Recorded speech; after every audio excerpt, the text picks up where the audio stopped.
നമ്മുടെ ചാനലിൻ്റെ ഒരു പുതിയ വീഡിയോയിലേക്ക് എല്ലാവർക്കും സ്വാഗതം. ഇന്നൊരു പായസത്തിൻ്റെ റെസിപ്പിയുമായിട്ടാണ് ഞാൻ വന്നിരിക്കുന്നത്, അരിപ്പായസം. ഈ വീഡിയോ ഇഷ്ടമായാൽ ലൈക്ക് ചെയ്യാനും ഷെയർ ചെയ്യാനും സബ്സ്ക്രൈബ് ചെയ്യാനും മറക്കരുത്. Thank you. പായസം ഉണ്ടാക്കുന്നതിന് വേണ്ടി 1 കപ്പ് ഉണക്കലരി അല്ലെങ്കിൽ പായസം റൈസ് എടുത്തിട്ടുണ്ട്. അത് കഴുകി വൃത്തിയാക്കി വാരി വെച്ചിട്ടുണ്ട്. ഇനി 2.5 കപ്പ് ശർക്കര പാനിയാണ് ഇവിടെ എടുത്തിരിക്കുന്നത്. പായസത്തിൽ വറുത്തി ചേർക്കുന്നതിന് വേണ്ടി 1 ടേബിൾ സ്പൂൺ നെയ്യ് എടുത്തിട്ടുണ്ട്. അതുപോലെ തന്നെ 3 ടേബിൾ സ്പൂൺ തേങ്ങാക്കൊത്ത് വളരെ ചെറിയ കഷ്ണങ്ങളാക്കി അരിഞ്ഞത്, 2 ടേബിൾ സ്പൂൺ കിസ്മിസ്, 10-25 കാഷ്യൂ നട്ട്സ് എടുത്തിട്ടുണ്ട്. പിന്നെ പൊടിച്ച് ചേർക്കുന്നതിന് വേണ്ടി 1/2 ടീസ്പൂൺ ജീരകം, ഒരു ചെറിയ കഷ്ണം ചുക്ക്, അതുപോലെ 5-6 ഏലക്ക.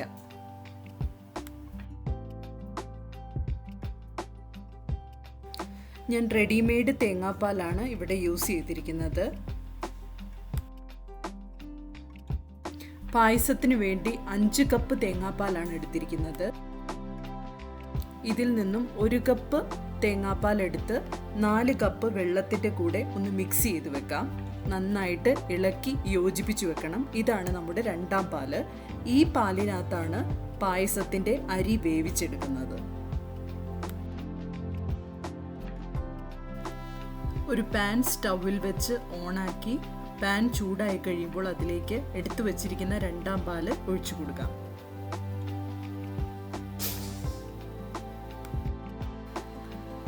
ഈ 2ാം പാലിലാണ് നമ്മൾ അരി വേവിച്ചെടുക്കുന്നത്. അതുകൊണ്ട് നന്നായിട്ട് തിളച്ചു കഴിയുമ്പോൾ അതിലേക്ക് കഴുകി വാരി വൃത്തിയാക്കി വെച്ചിരിക്കുന്ന അരി ഇട്ട് കൊടുക്കാം.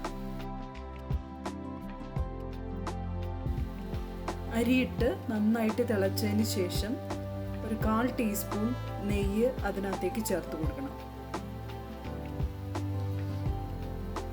അതിനുശേഷം നമുക്ക് മൂടി വെച്ച് ഒരു 20 മിനിറ്റ്സ് നേരം മീഡിയം ഫ്ലെയിമിൽ വേവിക്കണം. 20 മിനിറ്റ്സ് കഴിയുമ്പോൾ പാലൊക്കെ വറ്റി നന്നായിട്ട് അരി വെന്തിട്ടുണ്ട്.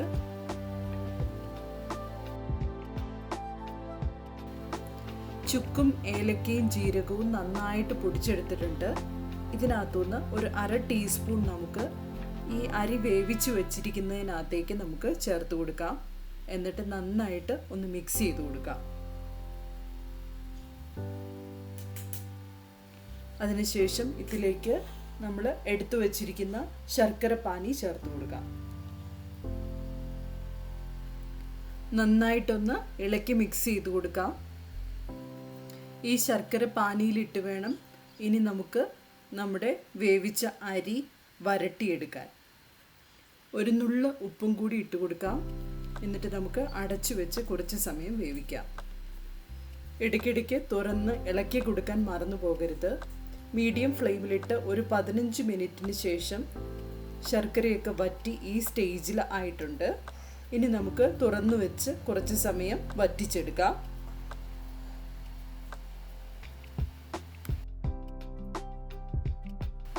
ഇനി ഇതിലേക്ക് ബാക്കി പൊടിച്ചു വെച്ചിരിക്കുന്ന ഏലക്ക, ജീരകം, ചുക്കിൻ്റെ മിക്സ് ചേർത്ത് കൊടുക്കാം. നന്നായിട്ട് എന്നിട്ട് ഇളക്കി കൊടുക്കാം. ഇനി നമുക്ക് ലോ ഫ്ലെയിമിലേക്കാക്കാം. ലോ ഫ്ലെയിമിലേക്കാക്കിയിട്ട് നമ്മുടെ തനിപ്പാല് 1ാം പാല് ഇതിനകത്തേക്ക് ചേർത്ത് കൊടുക്കാം. പാല് ചേർത്തതിന് ശേഷം നന്നായിട്ട് ഇളക്കി കൊടുക്കണം. തിളയ്ക്കാൻ അനുവദിക്കരുത്. നന്നായിട്ട് ചൂടാകുന്നത് വരെ ഇതുപോലെ ഇളക്കി കൊടുത്തുകൊണ്ടിരിക്കണം.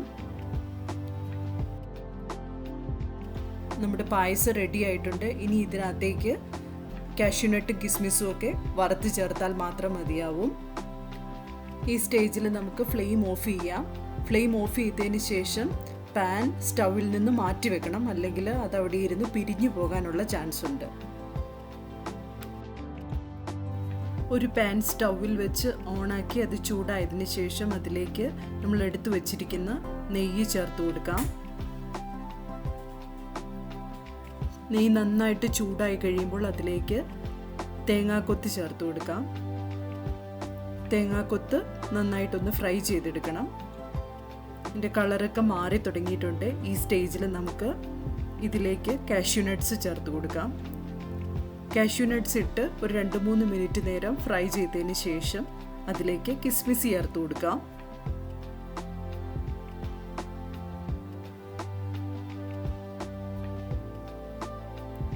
കിസ്മിസ് പതിയെ പൊന്തി വരുമ്പോൾ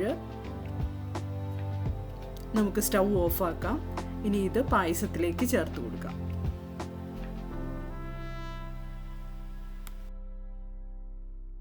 വറുത്തെടുത്ത കാഷ്യൂ നട്ട്സ് ഒക്കെ നമുക്ക് പായസത്തിലേക്ക് ചേർത്ത് കൊടുക്കാം. നന്നായിട്ട് ഇളക്കി കൊടുക്കണം. നമ്മുടെ പായസം റെഡിയാണ്. ഇനി ഇതൊരു സെർവിങ് ബൗളിനകത്തേക്ക് നമുക്ക് മാറ്റാം.